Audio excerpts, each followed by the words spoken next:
What is good? What is good? What is Gucci? Courtney IG, and I'm back again. This time we're talking about the 11-track 6 studio album from Tory Lanez Alone at Prom. Guys, this is the 4th release on his One Umbrella Records alongside the Loner, Daystar and Playboy project. Guys, both Daystar and Playboy I reviewed on the Inspiring Rich YouTube, so if you want to get my thoughts on that, just go back, look at the videos, and you'll see my thoughts there. So let's get into my thoughts. So guys, coming into this project, I didn't listen to any of the songs. I felt like, you know what, let's just keep it organic, let's keep it fresh, let's keep it funky, and let's just come into this 80s feel with a completely open mind and an open perspective. I know he talked about it for a while, around a year or so ago, maybe 2 years now, maybe, when he was doing the quarantine radios and stuff, and he was talking about the projects that he had in the chamber, like a dancehall one. I think he said he had a Spanish one and a this one and a trap one, and I think some of those have come out in the forms of Loner and, you know, Playboy and the like. So in terms of Playboy, guys, it wasn't fully my bag. I liked what he did with the auto-tune and stuff, how he was flipping that sound and kind of using what I would commonly associate with Earth, Wind and Fire and the like in an R&B way. So he was kind of like flipping it. So it wasn't the norm to my ear, but it was like, I know Tory to experiment. He did the Chicks tapes, which was like him actually putting his own spin on a lot of the sounds which people would commonly associate with other artists.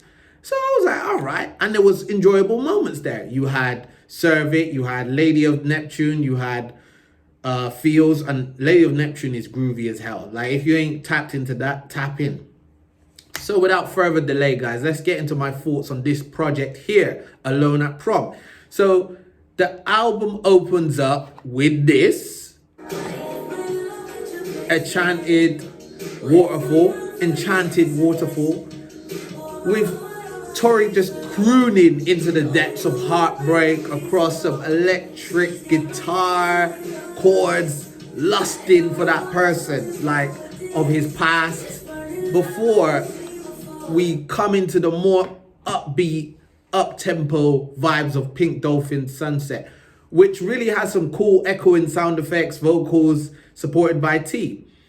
But there onwards, guys, lies the problem. From there onwards, I was going to stretch this review out and just keep talking about the tracks individually and some of the more things he's talked about, but I started to find that the sound and the subject was getting a bit too repetitive. So it didn't grab me at all from that point, to be honest, guys. And what I learned to be the lead single from this project, Lady of Namek, and the other one, 87 Stingray, I didn't get it. It didn't resonate with me. And I get that he's putting this 80s jacket on. He's saying, right, I got my 80s jacket on. I'm Ashton. You know, he's bopping down this 80s street. And he's like, I'm bringing all the sounds and the influences along with me in this persona.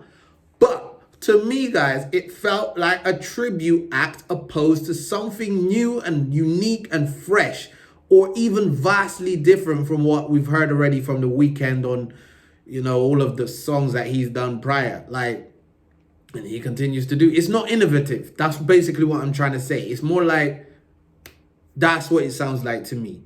It sounds like you're not really, and I'm going to get into it a bit more. I can fully hold my hands up, guys, and say, this is not my genre of preference. But the songs don't feel targeted at anyone. Like, where are people listening to this? When?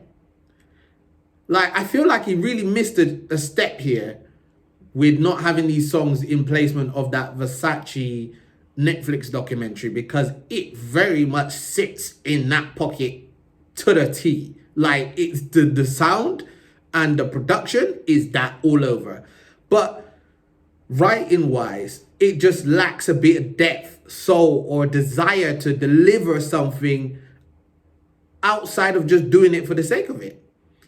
I heard glimpses, and to be balanced, guys, I heard glimpses where I was like, okay, I can see where the chorus of Ballad of a Badman could have went. Or I could see where the Lavender Sunflower R&B influence could have went. But overall, guys, I don't feel like this was the one.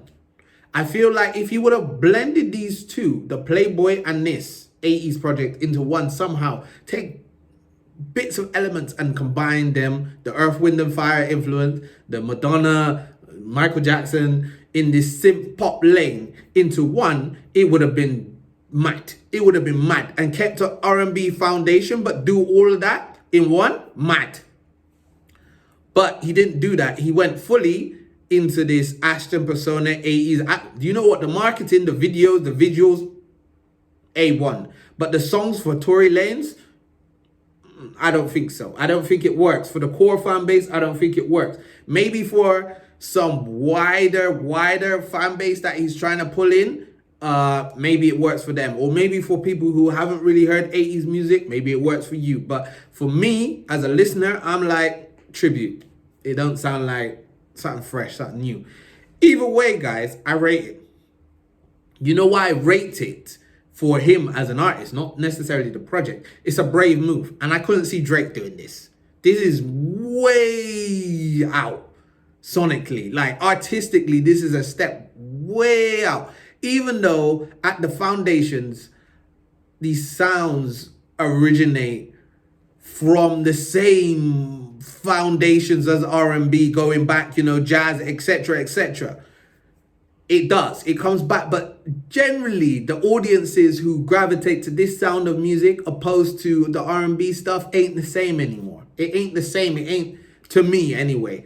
So for me, the trap R&B bag is what he does best. That's what he does best. Okay, he can rock with the dancehall stuff as well. He rocks that easy.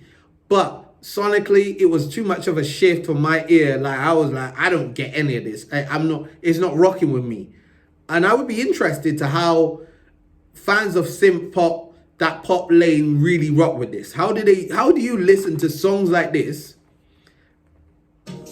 How do you know what? This is the only real song that I was like, okay.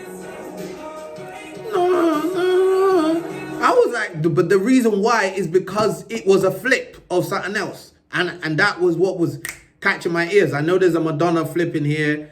I know there's other flips in there. But like, I'm trying to say, where you flip Tory, you flip the R&B bag, then you flip this stuff. So, you know what I'm saying? Not stay in your lane, but like, that's Tory Lanez. But anyway, like, let's just wrap it up. I gotta say, guys, it's a 2 out of 10 for me.